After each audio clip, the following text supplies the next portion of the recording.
I want to talk to you today about success, all right? how many of you'd like to have success in your life? Okay, what does that mean to you, though? I want you to talk to me, okay? I'm only going to be here 30 minutes, and I'm getting on a plane and flying to Los Angeles. What does success mean to you, in a word? Money. That's what I like. What else? Winning. That's what it means to coach. What else? Recognition. Say again? Recognition. People recognize somebody. Okay, what else? Come on, man, talk to me.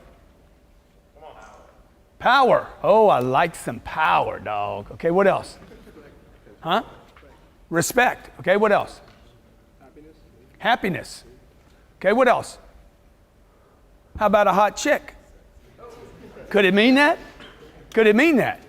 Could it mean that to a guy? Okay, exactly, all right? So look, today I want to talk to you about something that was never taught to me in school. Success. What is it, man? What is it? To win. Somebody said it's to win. Somebody said it's the girl. Somebody said it's money. Somebody said it's power and respect and admiration and people recognize me. Look, everybody in this room should have some of that. Would you agree?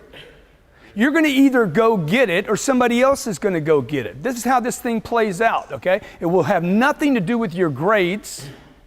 It's going to have something to do with whether you decide and stay focused on what you want in your life. Okay? Everybody's going to have a choice to get it. There's two types of people in this room right now.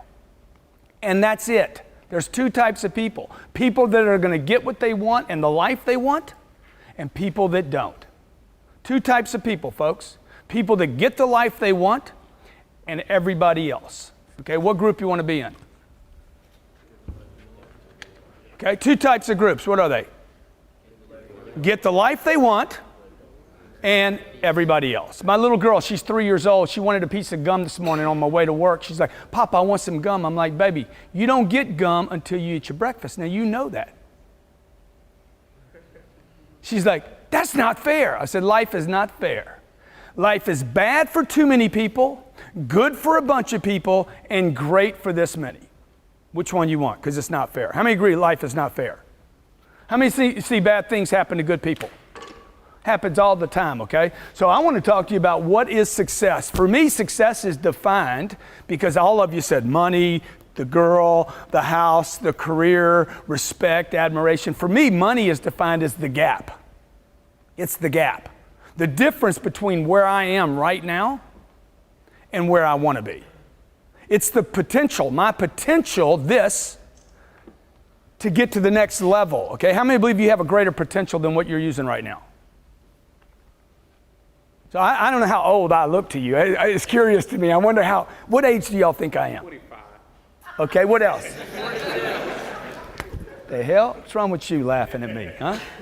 Okay, how old do you think I am? What do you think, 25? 36. 36? What else? Keep guessing, man. I got gifts if anybody can get it. 42?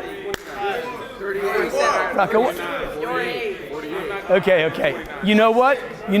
It don't matter, okay? Y'all already made me feel good. So look, check it out, all right? I was 15 years old, okay? Just let me explain to you. I was 15 years old, and the biggest problem I had when I was 15 was I was bored too much. I was bored all the time, man. I was constantly bored. I didn't have enough to do. I didn't know anything about potential. I knew I had potential, but the biggest reason I was bored is because I wasn't going after my potential all the time. It's why I didn't study. I didn't pay attention in class. Okay, when I got out of class, I didn't know what to do. I didn't think my grades matter, but they did matter. You know why? Because until I actually learned how to read a book, until I decided, hey, I got to read, man. I got to learn how to read. I couldn't fulfill my potential. Everything you want, folks, everything you want is in a book. Everything you want to learn in life is in a book somewhere. And you can resist it. The average American reads one book a year. Okay? The average American reads one book a year. Some of you, you're like, damn, that's more books than I read last year. Okay? I've written 5 books in the last 4 years. Because when I look at America today, I'm like, oh my God, America's in trouble right now. You know why? Because average is an epidemic. Average people, average athletes. 250,000 kids every year come out of high schools playing basketball. 250,000 kids every year are playing basketball, scholastic basketball, in order to try to play in the NBA. You know how many out of 250,000 play in the NBA? 5 out of 250,000. Life ain't fair. Life is bad for a bunch of people, good for a lot of people, and great for a few. You guys got to decide where it's going to be, okay? Like, your potential is where you'll determine your greatness. I challenge you this summer to only be focused on, hey man, what's my potential? Because if I'm operating in my potential, the next place, no matter how good you are, how many agree there's another potential? No matter how good you play your video game, no matter how good you are in school, no matter how good you are on the field, there's another place where coach is trying to push you to that next level, and that's where it gets exciting. That's where people get excited. LeBron could retire right now. 2 rings, money he can't spend, right? Why does he stay in the game? What keeps him excited? It's not yesterday's success. It's his potential. It's this right here. And everybody in the room's got another potential, okay? Failure is defined falling short of your potential. There's 2 types of people in the world. People that get whatever they want, when they want, how they want it, how much they want of it. They get their cake, they eat it too. They can toot their own horn. They get to play wherever they want to play, go where they want to go. They never run out of money. They never run out of women. They never run out of whatever they want in their life, okay? And then there's everybody else. I got 1 woman in my life. I decided, hey, 1 woman's good for me. When you get the right one, you just settle on 1, okay? When I fail, I don't get what I want. I don't fulfill my potential. 10X, this book that I'm going to give you, that JJ, by the way, give JJ a big hand for donating this book to y'all, all right? If you hate reading, okay, you will love this book. If you hate to read, I guarantee you could read this book in 2 nights. If you have never been able to read a paragraph in a book, I guarantee you can finish this book. Because I write the book exactly the way I talk about exactly the way I'm talking to you right now. Okay? In this book, it talks about competition. Competition's for sissies is one of the chapters. I think it's chapter 10. Competition is for sissies, little babies, little girls.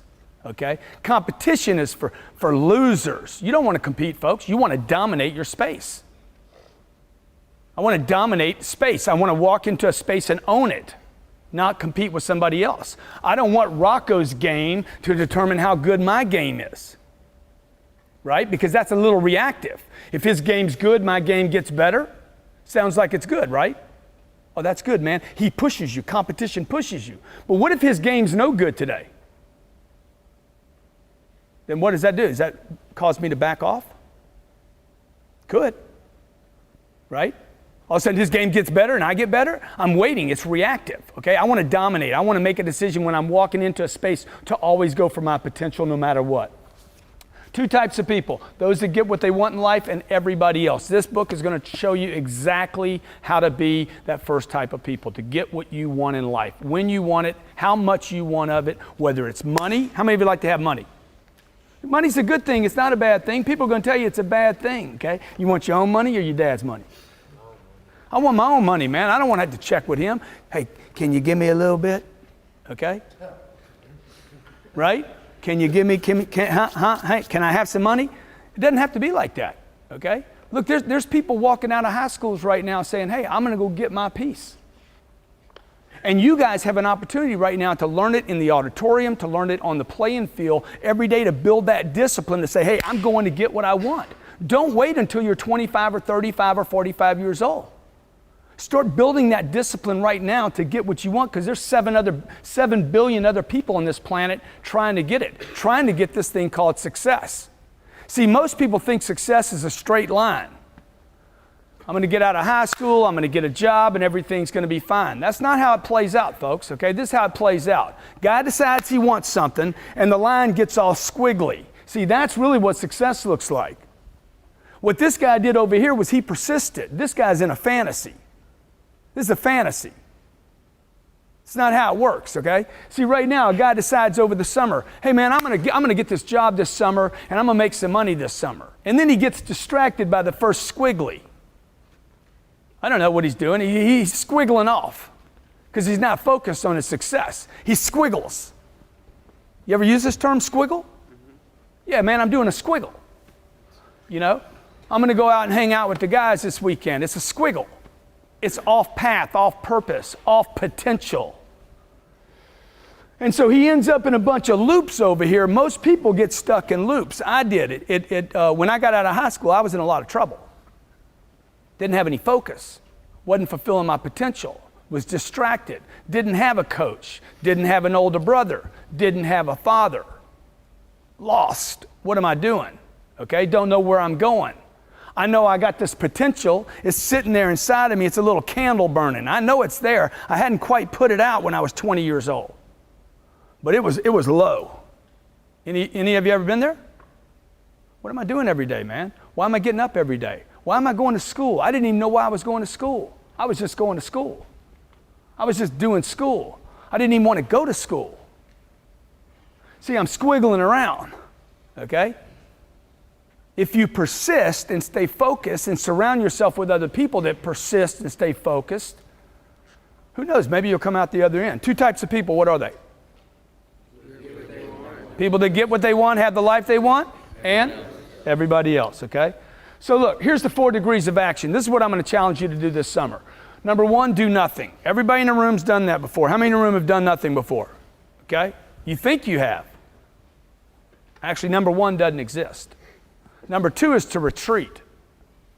Okay, I'll explain all these. These are the 4 actions you're going to take this summer. To do nothing, sit around and do nothing. Number 2, to retreat, to back up. Okay, you ever retreat? You ever retreat? Anybody in the room ever retreat? No, never. Retreat, back up. I'm going to back up. Hey man, I need to study right now. And then you decide not to study. What is that? That's backing up.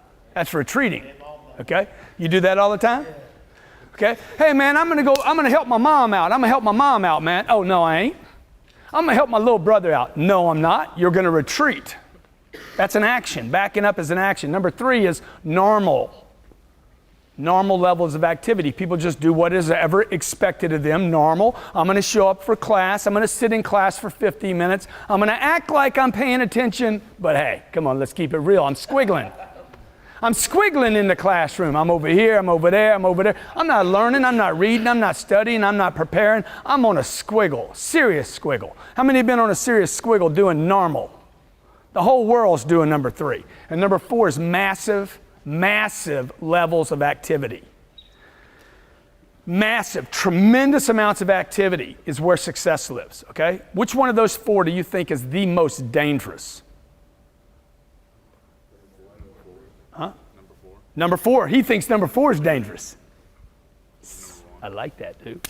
Now he's going to pick number 1. Let's go for number 1 now, okay? Okay, number 1's impossible. You actually don't do number 1 unless you're in a coma. You passed out on the sidewalk, you're doing number 1, okay? Most of the time, you're doing number 2, number 3, or number 4, okay? The most dangerous of all those is number 3.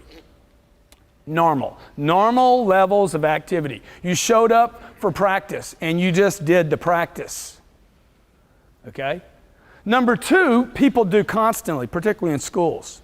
They back up from an activity. They wait for the teacher to do something or the coach to do something rather than them jumping in and saying, hey, I'm here. I'm going to dominate this space. What word do you like better, compete or dominate? Dude, you want to dominate. You don't want to compete in a space. You want to own a space. So the way to do that is number 4, massive levels of activity. Some people think number 4 is actually dangerous. But I'm going to suggest to you to be dangerous. Find something you love, man, and do it. Own it, control it, take massive levels of activity with it. People tell me, dude, man, you got some problems, man. Constantly. I had a guy tell me 3 days ago, dude, you got problems, man. I said, really? What are my problems? You're obsessive, compulsive, ADD. Any of you remember been labeled those things? You got attention deficit disorder. You got what is it? A OCD? What is it called? Obsessive compulsive disorder. I'm like, bro, I ain't got a problem. Yeah, man, you got compulsive obsessive disorder. I'm like, dude, that's a gift. I got gifts, my brother.